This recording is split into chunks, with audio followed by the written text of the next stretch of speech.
zaman duniya, wayo duniya, zaman duniya, rayuwar duniya ali MG boy, wayo duniya. Mai kowa Allah mai komai, Allah mai komai, Allah mai hibamo Allah.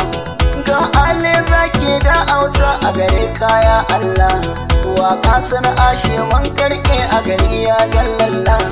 Da kudin waka ta karmi riga har na sai hula, ni ba ni farin ciki in naga yan mata na yin talla.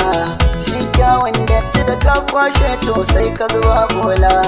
Yau na yi farin ciki kan wakar da nake ba na kwalla. In na shigo gari yanzu kaji kowa yana ta shela, wani wando sai wuyan zine ko sai dai na sanya fela. Kyawun biri da bindi wasu ko su kira shi ma da jela. wayo zaman duniya, in na tuna sai na kama kwalla. Kullum da hakan ne nake kwana har na tashi jallalla. Rayuwar 'yan matanmu na Hausawa sai gyaran galla. Ba Arabu ba boko ita dai kullum ta dinga talla. Rayuwa ta gurɓace domin an fara yin falala. Dama akwai samari masu fitar 'yan matan talla. Sai kayan talla su baki kuɗi a yi falala. Kira ni ke gare ku iyaye masu gora talla. Ma'azantarwa ne nike ta yi karkuce ina shela.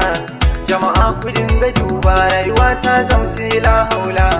Ni Aliyu Zaki mai waka ga auta MG boy. Najeriya ƙasa ta ba zan mance musulunci ba. Sallah mu dinga zakka yanda aka ce mu daina gaba. Na zagaya ƙasashe da yawa ban ɗauki kuskure ba. Al'adu daban-daban kowa da halinsa sai kudu ba. Wani ya rike Allah wani gunki wani shi wuta ya zaba. Auta MG ya zama dole na godewa rabba. Da kabar da musulmi in bauta ma bai zama illa ba. Komai zane yau na sa sunan kakan shi na zaba. Wasu na farin ciki wasu na kuka da kai rabba. Wani na nema wani ya samu kuma bai ma gode ba.